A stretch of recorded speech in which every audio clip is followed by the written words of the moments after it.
Hey guys, hope you're doing great today. In this video, I'm diving into the incredible story America's Darkest Secrets. So sit back and relax. Don't forget to hit that subscribe button for more calming history content. Have you ever stood in the quiet of a library and felt the weight of unspoken stories pressing in from the pages? Every nation has such a library, a collection of events and decisions hidden in the margins of official history. Our story tonight begins in a room with no windows. The year is 1953. The air is thick with cigarette smoke and the low hum of a projector. On the screen, a man's face is twitching. He has been given a drug without his consent, and men in suits are taking notes from behind a two-way mirror. Over the next hour, we will unlock the door to this room and to 7 other hidden moments in the American story. Not to judge or to condemn, but to understand. Because to truly know a nation, we must be willing to read its darkest secrets.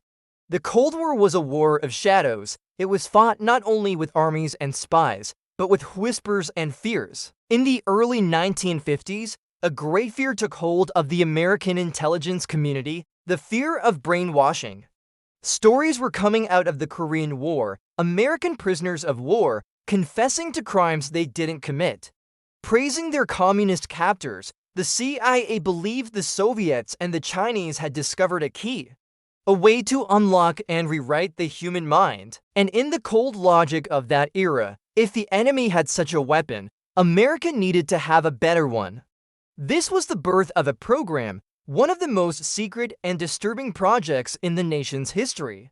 Its code name was Cointelpro. Its mission was simple and terrifying: to find a way to control human consciousness, to create drugs that could force a person to tell the truth, to develop techniques to erase memory, or to create new ones.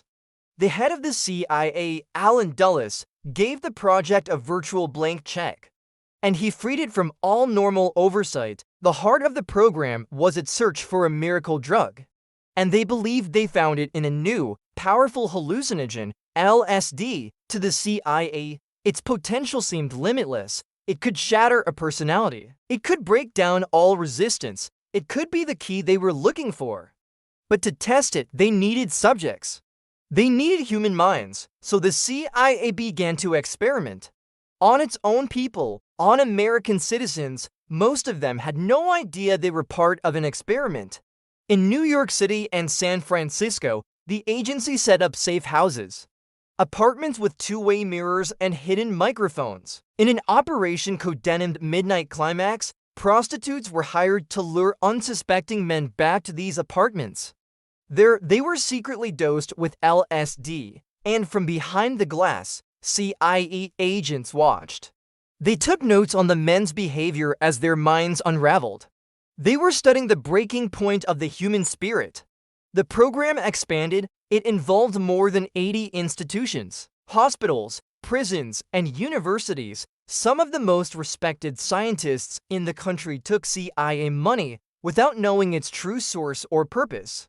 They conducted experiments on mental patients, on prisoners, on drug addicts, people on the margins of society, people who would not be missed. One of these victims was Frank Olson, a brilliant army scientist working on biological weapons. In 1953, he attended a CIA retreat. There, without his knowledge, his evening drink was spiked with LSD. He became paranoid, anxious, and deeply disturbed. 9 days later, he fell from the window of his 13th-floor hotel room in New York City. His death was ruled a suicide. His family was told nothing about the experiment for over 20 years. For 2 decades, Cointelpro continued. It tested hypnosis, sensory deprivation, and psychological abuse. It searched for a magic bullet of the mind. It never found one. The effects of LSD proved too unpredictable, the human mind too resilient.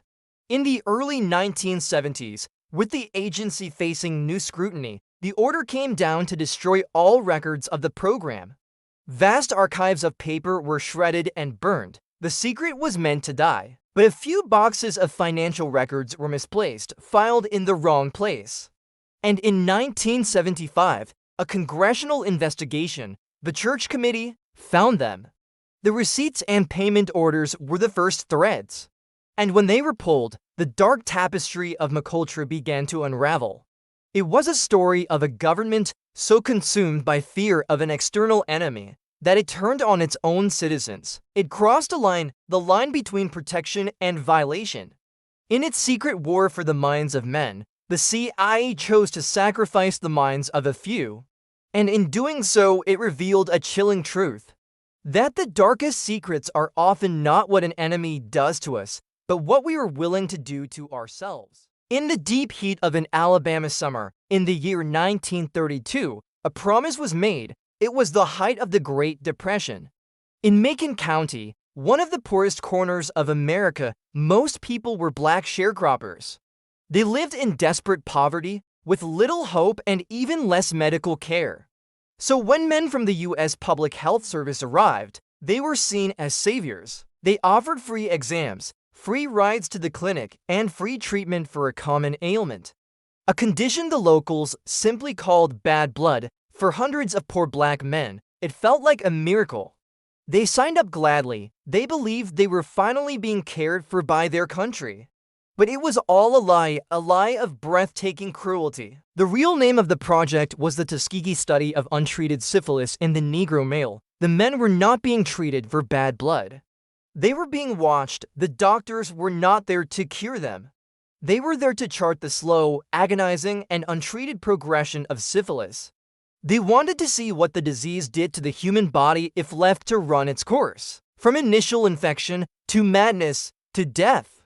To maintain the deception, the men were given placebos, pills made of sugar, tonics that did nothing. They were subjected to painful procedures, like spinal taps, which the doctors called special free treatments. The men endured the pain, believing it was the price of a cure. The researchers knew it was just for data. And then, the lie became something far worse. In the mid-1940s, a true miracle arrived: penicillin. It was discovered to be a fast, effective, and complete cure for syphilis.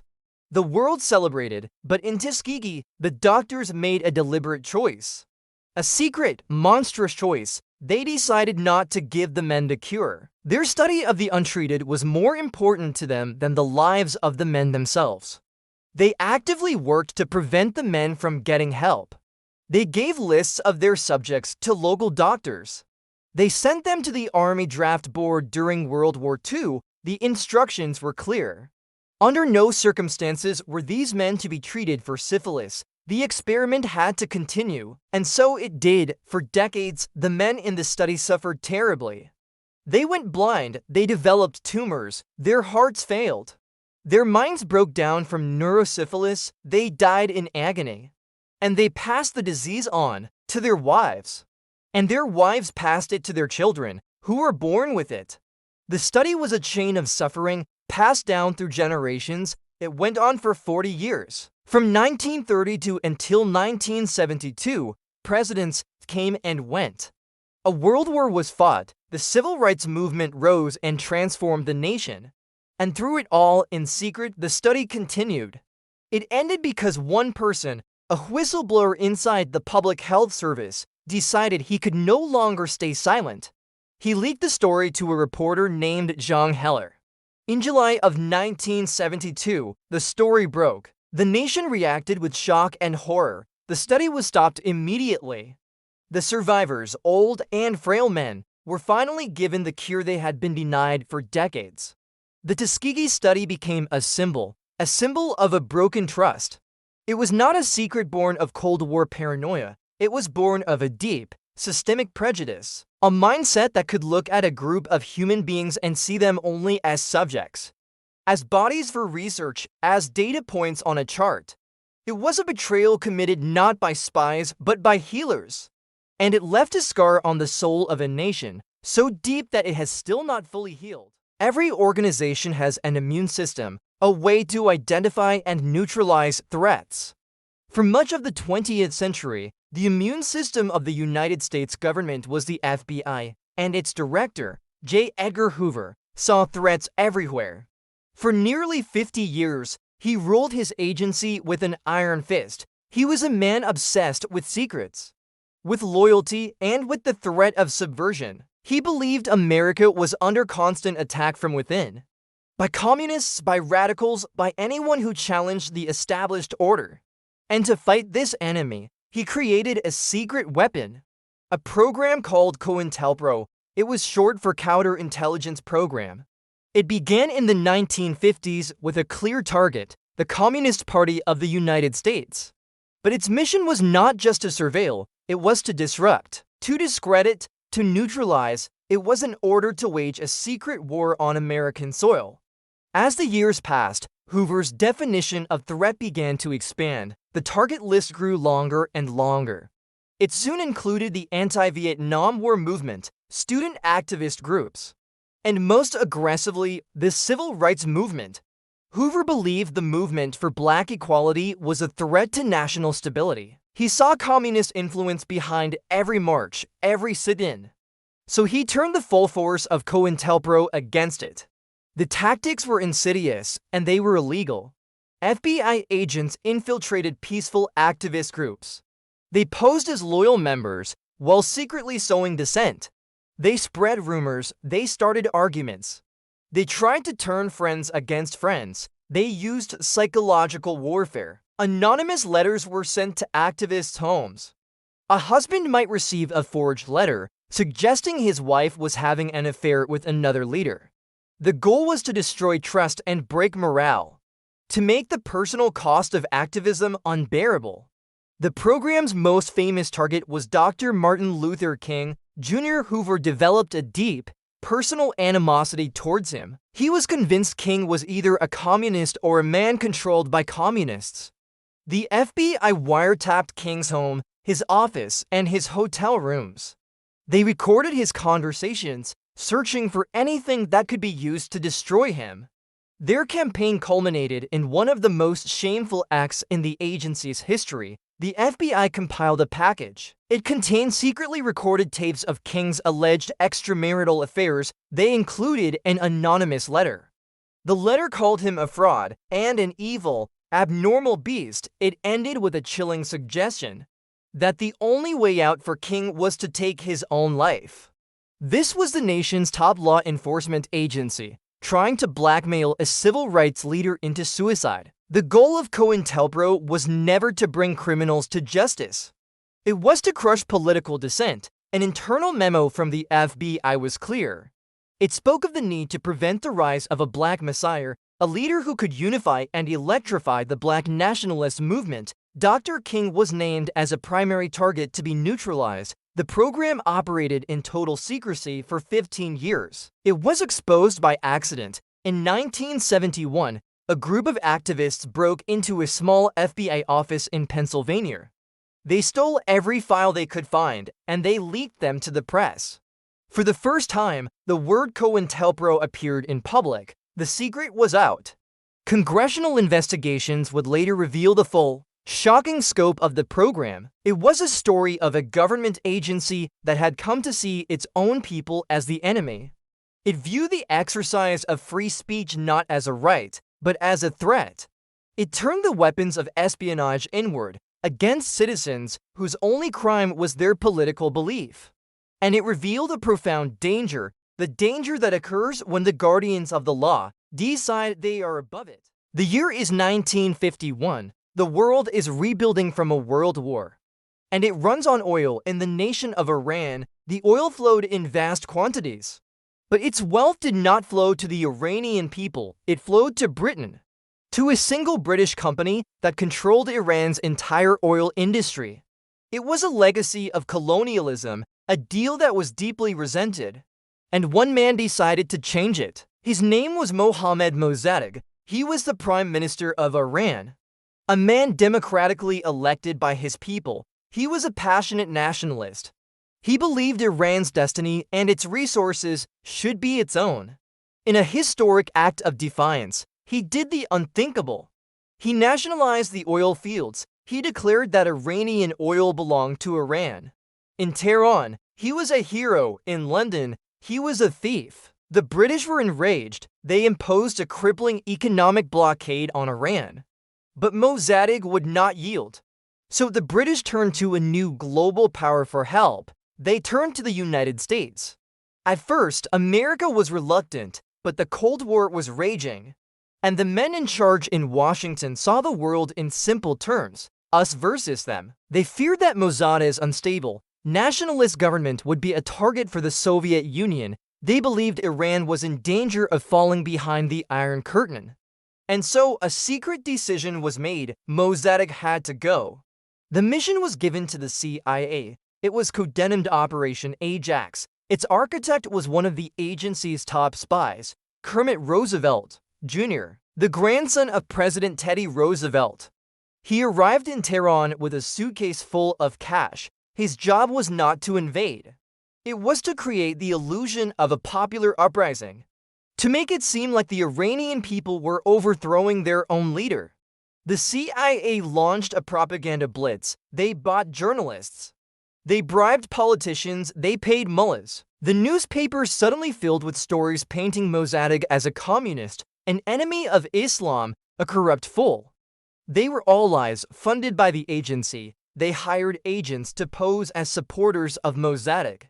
These fake supporters then staged attacks on religious leaders, hoping to turn the clergy against the prime minister. They hired mobs, gangs of men who were paid to riot in the streets, to create an atmosphere of chaos and fear. The goal was to make the country ungovernable, to make it look like Mossadegh had lost control. The final piece was the military.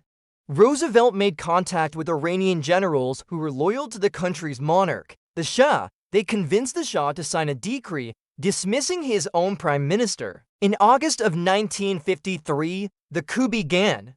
The first attempt failed. The Shah panicked and fled the country. It seemed like Operation Ajax was a disaster.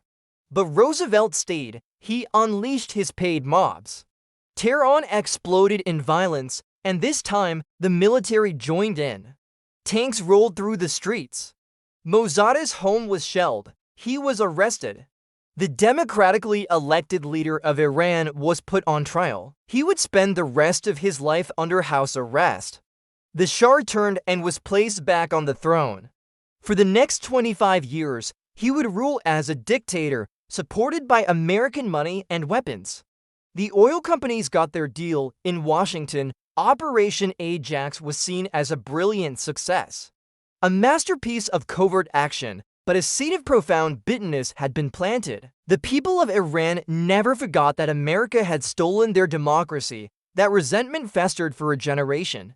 It would eventually explode in the Islamic Revolution of 1979. It would lead to the hostage crisis, and to the decades of animosity that define the relationship to this day.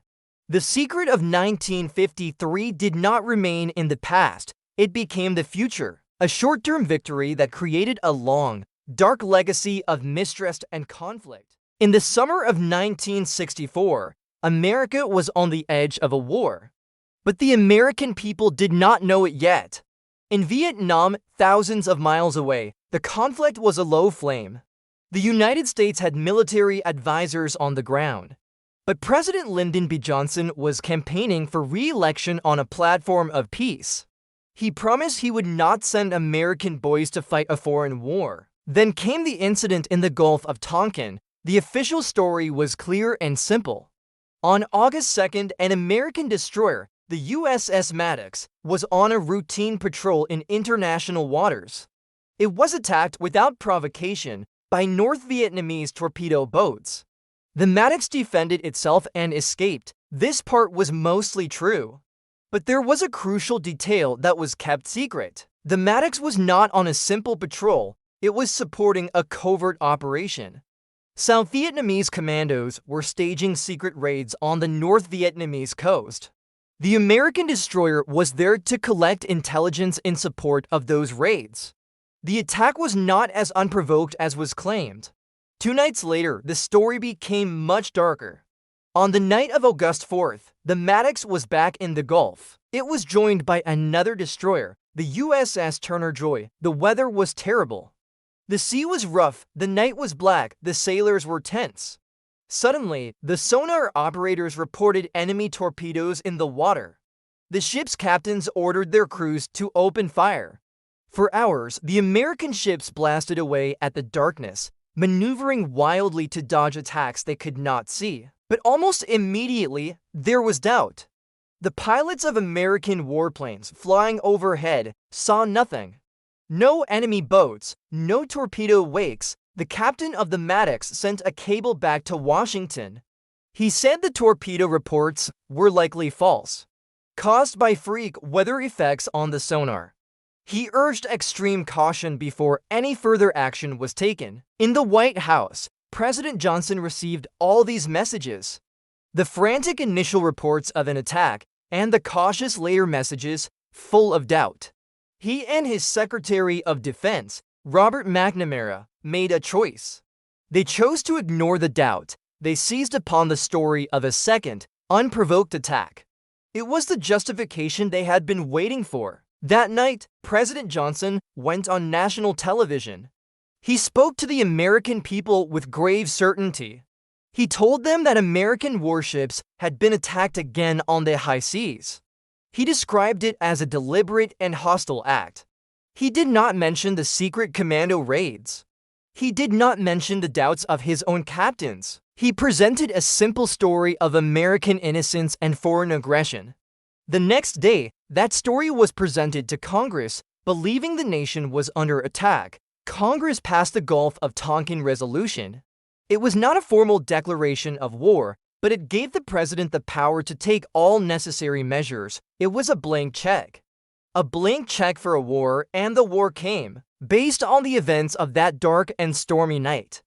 Based on phantom torpedoes and ignored doubts. The United States would send hundreds of thousands of soldiers to Vietnam. The conflict would tear the nation apart. It would cost more than 58,000 American lives and millions of Vietnamese lives. Years later, declassified government documents would confirm the truth. The second attack almost certainly never happened. It was a ghost, a phantom born of fear and confusion. A nation was led into its most divisive war on the basis of a secret that was not a secret of conspiracy, but a secret of deception, of a story told with confidence when the storyteller knew it was not true. The American West in the 1950s was a land of quiet faith, of small towns, vast deserts, and endless blue skies. It was a place that felt safe, a world away from the Cold War anxieties of Washington and New York. But the Cold War was closer than anyone knew. It was just over the horizon in a vast, empty stretch of the Nevada desert. This was the Nevada test site, the place where America was building its atomic arsenal. One bomb at a time, these were atmospheric tests. The mushroom clouds rose thousands of feet into the air. A regular, terrifying spectacle of power. In Las Vegas, they were a tourist attraction. Hotels held dawn parties, where guests would drink cocktails and watch the sky catch fire. The government assured the people it was safe. The Atomic Energy Commission produced cheerful films and pamphlets. They said there was no danger to the public from the radioactive fallout. It was a message of calm reassurance, and it was a deliberate lie. The scientists knew the fallout was poison. They understood the risks of radiation. But the test had to continue. The arms race demanded it. So they devised a secret protocol. A simple, cynical solution. They would wait for the wind. They would check the weather reports each morning. And they would only detonate a bomb when the wind was blowing east, away from the big cities of Las Vegas and Los Angeles, and towards the sparsely populated Mormon towns of southern Utah and northern Arizona. The people who lived there became known as the Downwinders. They were farmers and ranchers, patriotic Americans who trusted their government completely. They would see the flash on the horizon, and then, hours later, a strange, fine, white ash would begin to fall from the sky. It settled on their cars, their homes, their fields. It got into the milk from their cows. Children played in it, thinking it was a kind of snow. They were told it was harmless. They believed it. Then the sickness began. It was a silent, creeping plague. Clusters of cancer began to appear: leukemia, lymphoma, thyroid cancer, breast cancer. In these small, devout communities, friends and neighbors began to die at an alarming rate. Their livestock was born with strange birth defects. An epidemic of grief settled over the land, with no apparent cause. For decades, the government denied everything. They denied any link between the tests and the illnesses. They insisted the radiation doses were too low to be harmful. They classified the scientific data that showed the true danger. When the downwinders tried to sue, the government fought them. It treated these citizens not as victims, but as an annoyance, a problem to be managed. The truth came out slowly, through the work of dedicated journalists. Through the persistence of the victims themselves, internal memos were leaked. They showed that the government knew the risks and had accepted them on behalf of the people who lived downwind. The secret was a calculation, a choice to sacrifice a few for what they saw as the security of the many. In 1990, Congress finally passed the Radiation Exposure Compensation Act. It was a formal apology from the United States government, and it offered money to the families of the victims, an admission of guilt decades too late. The fallout from those desert tests was more than just radioactive. It was a poison that seeped into the soil of American trust. It was a secret kept from people who believed their government would protect them. They learned in the hardest way possible that sometimes the wind blows in only one direction, and they were living on the wrong side of the line. In the 1980s, America was a nation of optimism. It was a time of deregulation, of bold new ventures, and a belief in the power of the market. At the heart of many communities was a quiet, stable institution, the savings and loan. For generations, their purpose was simple and safe. You would deposit your savings, and the S&L would lend that money to your neighbors to buy a home. It was the bedrock of the American dream. Then, the rules changed. New laws were passed that unshackled the savings and loans. They were no longer required to be boring and safe. They could now make risky, high-stakes investments in speculative real estate deals, in junk bonds, and lavish projects. But the money they were gambling with was still insured by the federal government. If the baits paid off, the owners got rich. If the baits failed, the American taxpayer would have to cover the loss. One man saw this as a golden opportunity. His name was Charles Keating, Jr. He was the chairman of Lincoln Savings and Loan, and he turned his institution into a personal casino. He poured depositors' money into a dizzying array of risky ventures. Federal regulators saw what was happening. They saw the danger, they saw the fraud, they knew Lincoln was a ticking time bomb, and they moved to shut it down. But Charles Keating had an insurance policy, not with the government, but with some of the most powerful men in the country. He had donated huge sums of money to the campaigns of 5 prominent United States senators: Alan Cranston, Dennis DeConcini, John Glenn, the famous astronaut, John McCain, the war hero, and Donald Regal. They would become known as the Keating Five. Keating called on them for help, and they answered. In 1987, the 5 senators held a series of private meetings with the top bank regulators. This was a profound breach of protocol. In these closed-door meetings, the senators put immense pressure on the regulators. They questioned their judgment. They challenged their authority. The message, spoken or not, was clear. Charles Keating was their constituent, their contributor, and he should be left alone. The pressure campaign worked. The regulators backed down.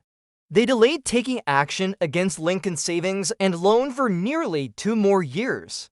In those 2 years, the financial hole grew deeper. The losses mounted. The eventual cost to the taxpayer exploded by billions. Keating, feeling protected, even had his bank branches sell uninsured, high-risk bonds to elderly customers. He told them their money was safe. Many of them lost their entire life savings. In 1989, the scheme finally collapsed. Lincoln Savings and Loan failed. It was one of the largest financial disasters in American history. The secret meetings were exposed. A political firestorm erupted. The Senate launched an investigation into the 5 senators. They all claimed they had done nothing wrong, that they were simply performing a service for a constituent. But the story revealed a dark truth about how power works. This was not a secret of spies or soldiers, it was a secret of money and influence. A story of how the rules that protect the public can be bent in quiet rooms. Of how the watchdogs, tasked with sounding the alarm, can be silenced by the powerful. The victims were not enemies of the state. They were grandparents, retirees, ordinary families. They had trusted a system, and they never knew that the system had been quietly asked by the very people elected to oversee it to look the other way. Our story ends in the modern world, a world of information. A world connected by invisible streams of data, but it begins in a moment of fire and dust. On the morning of September 11, 2001, in the aftermath of the attacks, a new and profound fear gripped the nation. A fear of the unseen enemy, and a promise was made by the government to its people. The promise of never again. To keep that promise, a secret war was launched. Not on a battlefield, but in the realm of data. The old rules that limited government surveillance were quietly rewritten. Secret legal interpretations and secret rulings by a secret court built a new architecture of power. The goal was to connect the dots before an attack could happen. To do this, the government needed to collect the dots. All of them. Our lives had moved online, our friendships, our thoughts, our purchases, our movements. They had all become data, and this data became the target. The National Security Agency, or NSA, built a set of tools to capture it. One of the most powerful was a program called PRISM. It gave the NSA a direct line into the servers of the world's largest tech companies: Google, Facebook, Apple, Microsoft. They were compelled by law to turn over the data of their users, but there was an even deeper secret. A program of upstream collection. The NSA was not just asking for data from companies. It was tapping directly into the physical infrastructure of the internet. The massive fiber optic cables that carry the world's conversations. They were copying and storing billions of emails, searches, and phone calls every day. It was a dragnet designed to catch everything. And in its net were the communications of millions of ordinary Americans who were not suspected of any crime. For years, this system was built in total secrecy. When asked directly in a public hearing before Congress if the government was collecting data on millions of Americans, the Director of National Intelligence, James Clapper, said no. It was a direct denial, and it was false. The secret was revealed in 2013, not by Congress or by the courts, but by a single individual, an NSA contractor named Edward Snowden. He was a young computer specialist who had seen the system from the inside. He came to believe that this secret surveillance network was a fundamental threat to democracy, and that the American people had a right to know it existed. He copied thousands of classified documents. He fled to Hong Kong, and he gave the documents to journalists. The revelations caused a global shockwave. For the first time, the public saw the true, breathtaking scale of the system. It ignited a fierce debate about the proper balance between security and privacy in a digital world. From the CIA's search for a key to the mind to the NSA's search for a key to all data, a thread runs through these hidden stories. A belief that to protect the nation, some actions must be taken in the dark, that the people do not need to know everything that is done in their name. These secrets show the cost of that belief. They show how easily the line can be crossed, from protecting the nation to violating its founding principles. The purpose of bringing these stories into the light is not to weaken a nation. It is to understand it, to know that a democracy is a constant, difficult negotiation, a negotiation between who we fear we are and who we aspire to be. And it leaves us with the oldest, most important question of all. Who watches the watchers, and what is the true price of a secret?